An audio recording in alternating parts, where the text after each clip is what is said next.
राम राम जी। कैसे हो दोस्तों? आई होप बढ़िया होंगे सब।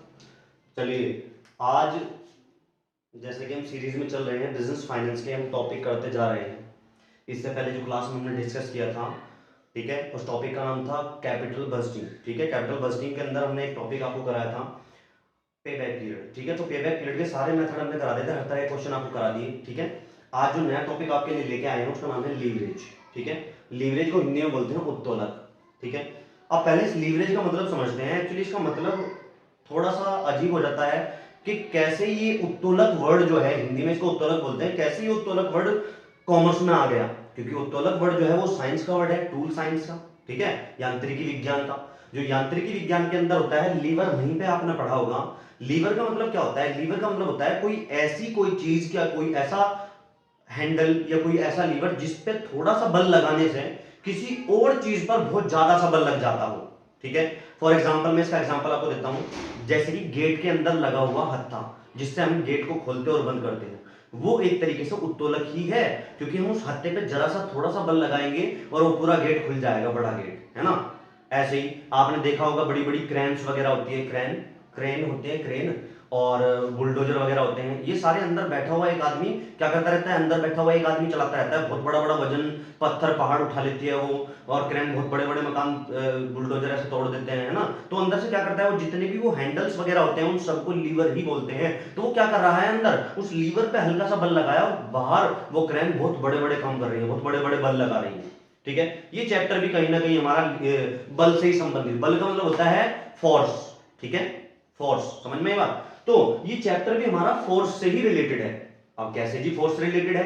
एक्चुअली क्या होता है हमारे बिजनेस के अंदर, जो भी बिजनेसमैन है और अपने बिजनेस को कैरी ऑन करना चाहता है, अपनी कंपनी बनाई उन्होंने, तो वो कंपनी में हम अपने दो तरह की कैपिटल का यूज करते हैं।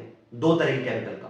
ठीक है, एक तो फिक्स कॉस्ट बियरिंग कैपिटल और एक वेरिएबल कॉस्ट बियरिंग कैपिटल। अब ये दो कैपिटल कौन सी होती है? Actually fix cost bearing capital वो कैपिटल होती है जो उसने बाहर से अरेंजमेंट करा, पैसा फंड अरेंजमेंट करा, और उस पर फिक्स बेस से वो जो पेमेंट करना उसके बदले में पेमेंट करेगा ही करेगा। जैसे कि डिवेंचर्स हो गए, फिक्स इंटरेस्ट पे करना ही करना है।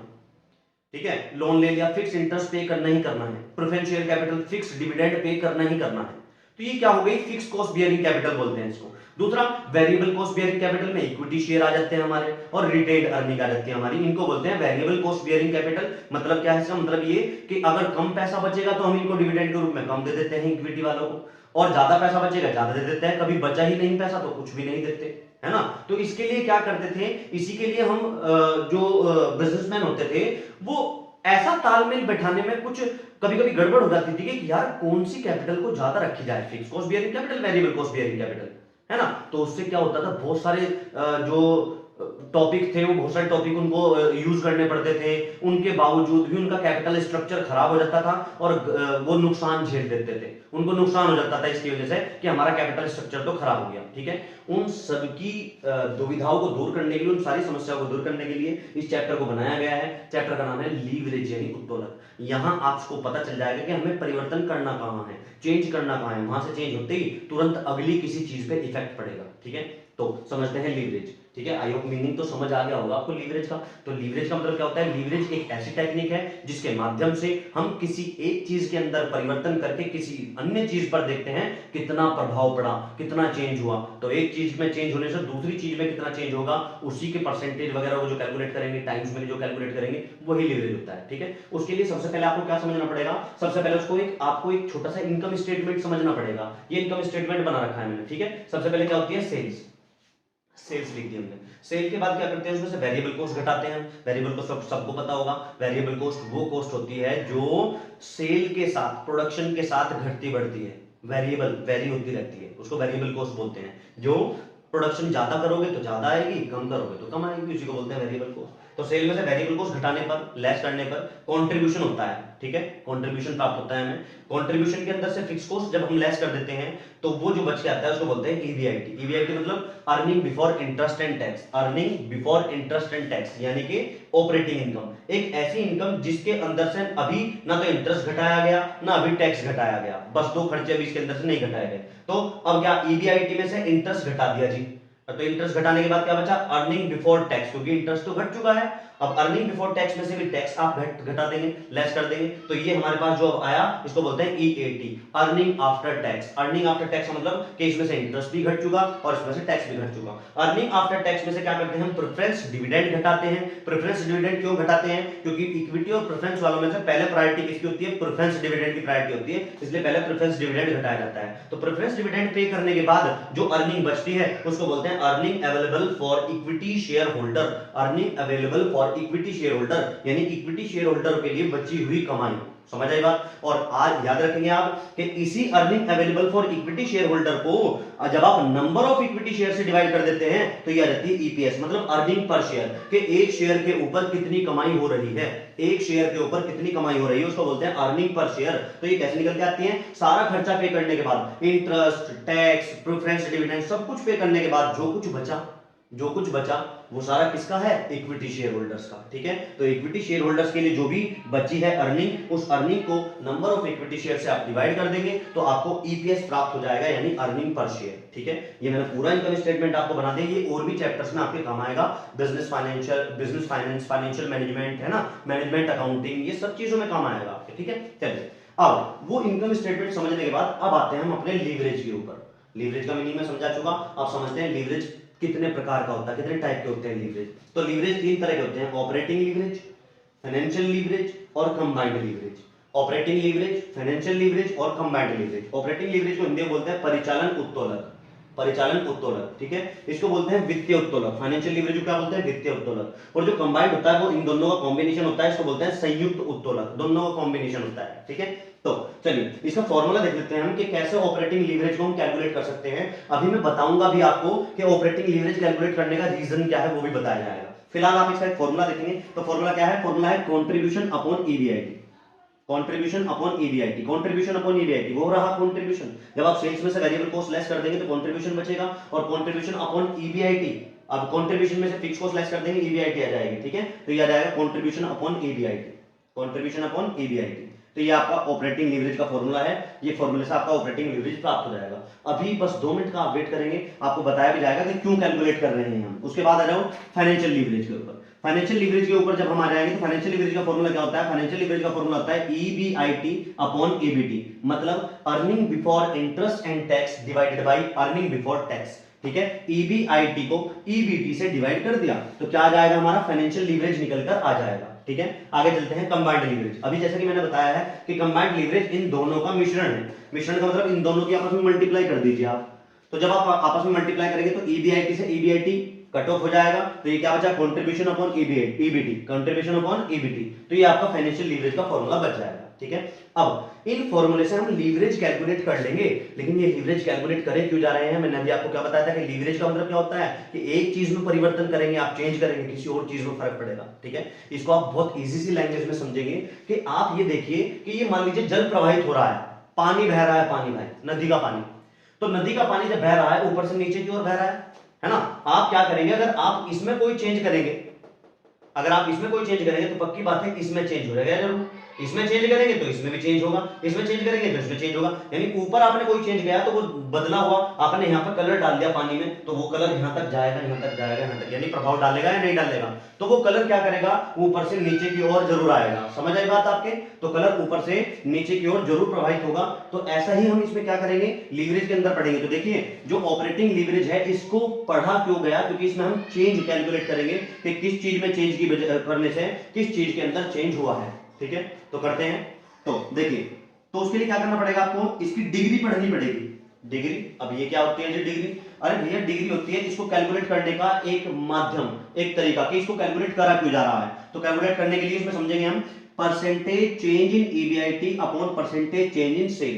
एक्चुअली ये फॉर्मूला पता कहां से जनरेट होता है, ये फॉर्मूला जब आप किसी चीज के चेंज की वजह से किसी और चीज में चेंज कैलकुलेट कर रहे हैं तो ये फॉर्मूला होता है परसेंटेज चेंज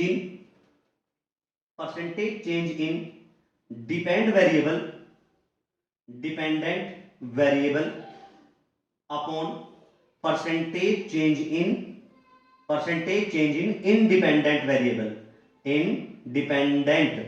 वेरिएबल। मतलब क्या है जी, इसका मतलब ये है कि आप जब किसी इंडिपेंडेंट वेरिएबल में चेंज करेंगे, जब आप किसी इंडिपेंडेंट वेरिएबल में चेंज करेंगे तो डिपेंडेंट वेरिएबल अपने आप चेंज हो जाएगा। क्यों? क्योंकि ये डिपेंड है इसी के ऊपर।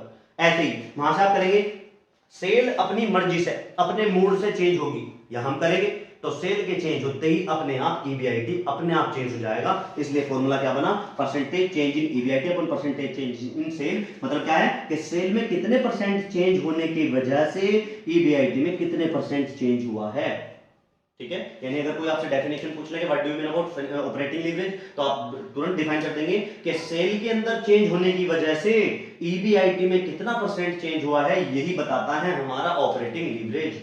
ठीक है, जैसे कि मान लीजिए मेरा ऑपरेटिंग लीवरेज क्वेश्चन सोल्व करके 5 आ गया, कितना आ गया? 5। तो इसका मतलब ये है कि इसमें अगर आप 10% चेंज करोगे तो उसमें 5 गुना चेंज हो जाएगा, इसमें 50% चेंज हो जाएगा। अगर सेल में आप 10% चेंज करेंगे तो इसमें 5% गुना, 5 गुना ज्यादा, तो 50% चेंज हो जाएगा। समझ आई बात? ऐसे ही अगला लीवरेज समझते हैं, फाइनेंशियल लीवरेज। अभी बताया है अगर यहाँ पे चेंज करोगे तो पक्का यहाँ पे चेंज हो जाएगा। ठीक है, तो ये फॉर्मूला आपको देखने में थोड़ा उल्टा लगेगा कि ये उल्टा है और ये इसका उल्टा कर दीजिए आपने। हाँ, दरअसल एक्चुअल में रियल आंसर तो यही देंगे। हाँ, कैलकुलेशन हम इससे करेंगे लेकिन रियल आंसर हम इससे देंगे, डिग्री से। कैसे? Percentage change in EBT upon percentage change in EBIT. उल्टा हो गया देखो, जैसा हमने इसका फॉर्मूला लिखा था हमने फाइनेंशियल लीवरेज का ईबीआईटी अपॉन ईबीटी, लेकिन इसका जो डिग्री है वो जस्ट उल्टी है, क्योंकि डिग्री में तो हम फाइनल आंसर दे रहे हैं ना कि किस चीज की वजह से किस चीज में परिवर्तन हो रहा है। आप देखिए, अब जब ईबीआईटी में कुछ चेंज करोगे तो इसमें पक्का चेंज हो जाएगा क्योंकि पानी नीचे की ओर बह रहा है, तो ये डिपेंड है इसके ऊपर, ये डिपेंड है इसके ऊपर। फिर जैसे कि ये डिपेंड था इसके ऊपर, सेल के ऊपर, ईबीआईटी डिपेंड था सेल के ऊपर, ऐसे ईबीटी डिपेंड है ईबीआईटी के ऊपर। समझ आई बात? तो ईबीटी डिपेंड है ईबीआईटी के ऊपर, तो percentage change in EBIT upon percentage change in sale, यानी ईबीआईटी में कितने परसेंट चेंज होने की वजह से ईबीटी में कितने परसेंट चेंज हुआ है, ये मेरा फाइनेंशियल लीवरेज आंसर देगा। सॉरी। ठीक है, अब जैसा कि डिग्री हम कर रहे हैं, हमने बताया आपको कंबाइंड लीवरेज। कंबाइंड लीवरेज पाते हैं, कंबाइंड लीवरेज इन दोनों का ही कॉम्बिनेशन होता है। कंबाइंड लीवरेज इन दोनों का कॉम्बिनेशन होता है, तो इन दोनों की मल्टीप्लाई कर दो आपस में। जब मल्टीप्लाई करेंगे तो क्या हो जाएगा? परसेंटेज चेंज इन ईबीआईटी से percentage change in EBIT cancel out हो जाएगा। फाइनली क्या बचा? Percentage change in EBT upon percentage change in sale, यानी कि सेल में कितने परसेंट चेंज होने के कारण ईबीटी में कितने परसेंट चेंज हुआ है, ये मेरा कंबाइंड लीवरेज आंसर दे देगा। ठीक है, अब आप सोचेंगे कि इसको रिलेट कैसे करना है। मैं शुरू में बता रहा था ना कि आपको एक लीवर होता है, वो लीवर ही तो है, ये है वो लीवर। इस लीवर में जैसे ही मैंने छेड़छाड़ करी तुरंत बल यहां तक आया, तुरंत इसमें चेंज कर दिया इसने। जैसे इस वाले लीवर में फिर चेंज करा हमने, फिर यहां तक आया बल। समझ आई बात? यहां तक आया तो फिर ये चेंज हो गया। इसका मतलब क्या है? इसका मतलब ये है कि आगे की चीज पीछे पीछे की तरफ डिपेंड है, डिपेंड है। तो ये क्या हो जाएगा? ये डिपेंड है और ये सारे पीछे की तरफ इंडिपेंडेंट है, यानी कि इसके लिए ये इंडिपेंडेंट, इसके लिए ये इंडिपेंडेंट, इसके लिए ये डिपेंड, इसके लिए ये डिपेंड। बात समझ आई? तो ये आप याद रखेंगे कि कभी भी आपको दो वेरिएबल्स के अंदर चेंज निकालना हो, एक वेरिएबल फिक्स हो और एक वेरिएबल एक वेरिएबल इंडिपेंडेंट हो और एक वेरिएबल डिपेंडेंट हो, तो हमेशा डिपेंडेंट वाला ऊपर आएगा और इंडिपेंडेंट वाला नीचे आएगा। इंडिपेंडेंट में चेंज की वजह से डिपेंडेंट में कितना चेंज होगा। ठीक है, कोलगेट का कलर बन गया। चलो, समझ आएगा सबकी? तो ये आई होप समझ आया होगा आपको। मुझे केवल आज आपको ये लीवरेज डिफाइन करना था। अगली क्लास के अंदर मैं इन तीनों लीवरेज को कैलकुलेशन करने के तरीके बताऊंगा, यानी कि न्यूमेरिकल लेके आऊंगा मैं आपके लिए। ठीक है, तो मिलते हैं अगली क्लास में। समझ आया हो तो प्लीज शेयर कीजिए और समझिए इस चीज को। देखिए, मैं आपको एक छोटी सी बात बताना चाहता हूँ। आजकल हर एक व्यक्ति जो है रिजल्ट की दौड़ में भाग रहा है, रिजल्ट, बस रिजल्ट चाहिए, है ना। नॉलेज के लिए स्टडी करना कहीं पता नहीं कहाँ गायब हो गया, विलुप्त हो गया सब, है ना। खास करके हमारे एरिया में, है ना। तो हमारे एरिया में क्या हो रहा है कि बच्चे जो है नॉलेज का कोई मतलब वास्ता नहीं है। ठीक है, कुछ बहुत अच्छी अच्छी यहाँ पर यूनिवर्सिटियां बना दी गई हैं, है ना। उन्होंने भी बच्चों का मनोबल तोड़ रखा है। ठीक है, उनमें बहुत अजीब अजीब से फैसले लिए जा रहे हैं, है ना। खैर मैं नाम नहीं लूंगा अभी किसी यूनिवर्सिटी का, है ना। लेकिन जो भी हो रहा है वो सही नहीं हो रहा है। कहीं ना कहीं बच्चों का ध्यान एजुकेशन की तरफ से वापस हटाया जा रहा है। फिर भी मैं आपको बोल रहा हूं कि अगर आप मेरा चैनल देख रहे हैं, समझ रहे हैं, तो ये चीजें आपको अंडरस्टैंड करनी चाहिए, समझनी चाहिए, ये आपके काम आएगी। और ये किसी स्पेसिफिक क्लास की नहीं है। कोई सीए का स्टूडेंट है, कोई बीकॉम का है, बीबीए का है, एमबीए का है, सी टेट कर रहा है, यूपी टेट की तैयारी कर रहा है, यूजीसी नेट की तैयारी कर रहा है, उन सब की तैयारी में ये काम आएगा। एक ऐसी कंबाइंड, एक ऐसी कॉमन क्लास चला रहा हूं मैं जो हर एक लेवल के एग्जाम के लिए काम आएगी आपके। ठीक है, तो समझ आए तो प्लीज आगे शेयर कीजिए, इसको वहां तक पहुंचाइए जहां तक इसकी आवश्यकता है। ठीक है, मिलते हैं अगली क्लास में। राम राम जी।